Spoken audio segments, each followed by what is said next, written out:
So changing course a little bit, we're looking at the staff. So we looked at the organizational structure, the business strategy from the SWOT and PESTLE. Now we're looking at the staff and the roles of the people who work inside these organizations. As ransomware organizations, cyber criminal organizations, they do operate like businesses. They mimic how these groups work because they businesses do make money, and these organizations want to make more money, so they learn from businesses and how to run better, to run more efficiently, more profitably. So I'm going to talk a little about some of the roles that are present in these organizations. Keep in mind that not all of these roles will be involved in every attack or even every organization. I'm kind of breaking them down into like discrete pieces so it makes the most sense and kind of gives you an idea for who does what. But let's take a look behind the curtain. So starting with really where it all starts, the developer. This is the person that actually develops the tools that are used in these ransomware and phishing attacks. They create, they test, they update, they sell this malware to others in their ecosystem. Um, these people are typically white collar dude just turned evil. Um, they are usually very highly educated. They do very well in their on their own. Developing ransomware is not easy. Uh, cybersecurity groups do not want these things to exist, so they make a lot of measures to prevent this. So these groups have, or these developers have to be very intelligent to get around these measures and still get their payload through. Um, for developer, unfortunately, really their biggest cost is time. The people are generally already pretty intelligent, so it's just their time being set aside to develop these tools. Um, so they have very low like operational or upfront costs. Uh, they do have some barrier to entries in if they're a very good programmer but don't have cybersecurity experience, they need to pick that up, and that does take time. And if they do build a new product, much like any new product coming to the market, they need to be able to market that product or build trust for it, so people are willing to use it and not think it's like has a poison pill in it or a call home code. I mean, um, they typically make their profit off of licensing fees and revenue sharing. So they will sell their tools for a license fee, like a $1,000 a month sort of thing, or they'll do some sort of revenue sharing. So if you use my tool to attack an organization, I get 10% of the take. As far as how much money these groups actually, that this person actually makes, this is an old number, but in 2019, the Carbon Black report said that these ransomware developers can earn as much as $163,000 to $280,000 annually. It's a lot of money for any country. That's a significant amount of money. That can vary pretty wildly depending on their situation, their skills, how popular their tool is, things like that. And AI comes into play in this as well, of course. Unfortunately, AI is kind of here to stay. Um, AI has made it so that people can develop better tools, test them faster, find issues in their code. But it's also made it so that more of these developers come to market, which kind of makes that offset a bit. So I can make a better tool, but now more of these tools are on the market, so I have to bring my prices down to compete with them or to differentiate in some other way. The access broker is also called the initial access broker. These are really not that well known. Like developers and hackers and them, like everyone kind of knows about them existing. The access broker is not as well known. These are the guys that make it easier for the other guys to do their dirty deeds. So they gain access to systems using hacking, phishing, database compromises, stolen credentials. Take all those credentials and bundle them up into a little package and sell them as a package. So they pretty rarely sell like a single credential unless it's to like something very sensitive and very worth it. They will send out a million emails to a million people and try to get like 1,000 or so credentials, bundle them up and sell them as a package. The higher quality those credentials are, the more likelihood that they are to be useful. The more premium these people can demand for their product. Uh, they typically use phishing kits, so off the shelf or develop their own. If you use an off-the-shelf one, you're typically looking at $200 a month to pay for the kit, the servers, and anything like that. A well-known one in this market is called Tycoon 2FA. Sorry, it's been available for as little as $200 to $300 per month. So like $200 a month is really not that much for most people. I mean, if you have enough streaming services, you're probably scooting up on that. But for the amount of money they can make, it makes up for it pretty quickly.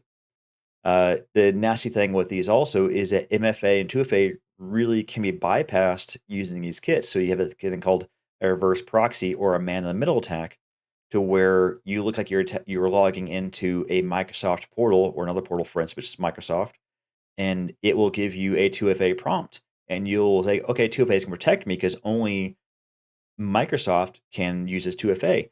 What they're actually doing is you're authenticating to this server in the middle, and it's not passing you straight through. It's logging in as you, and then passing credentials back to you and capturing that those saved credentials.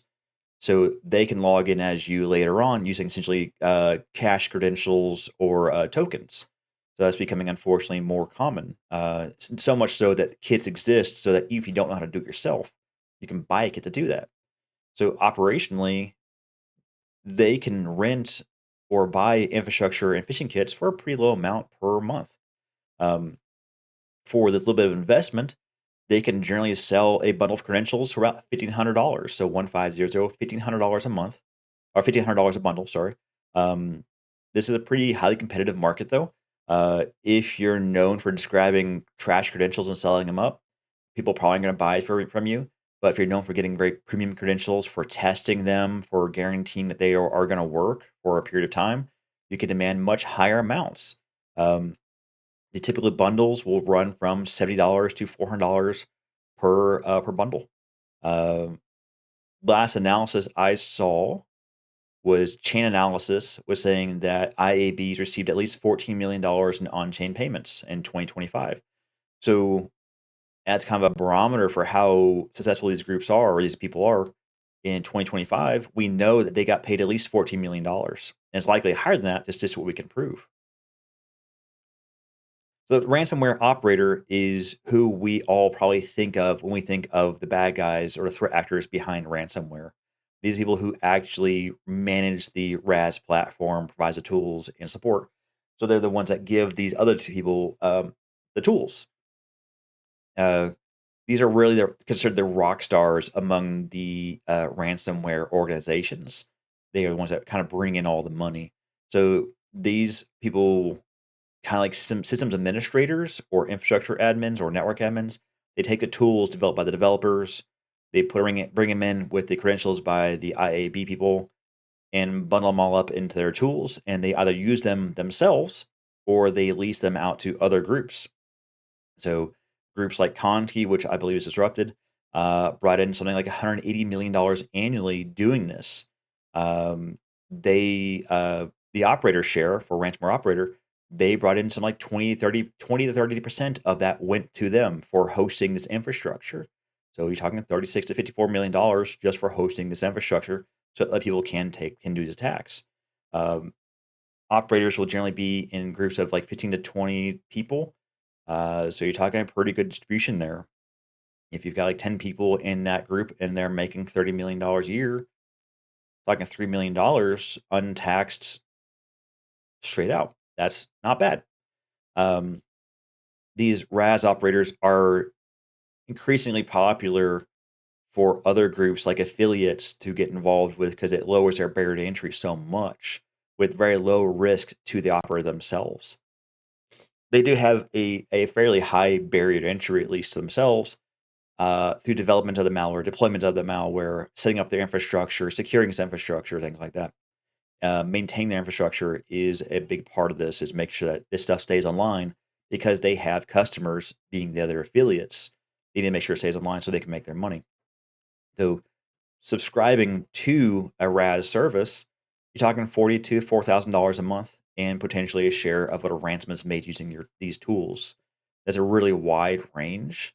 It depends on the availability, the popularity, the technological features of that tool. Some tools are made better than others, and they will demand a higher amount because they will make more. Some tools are just not very good tools, and they will not get as much money. Talking about the affiliate, I've talked to them a fair amount so far. This is the hacker that we think of all the time. Um, they are buying or renting malware from the operators and from the developers, then using the credentials from the IABs or the initial access brokers to actually run these attacks.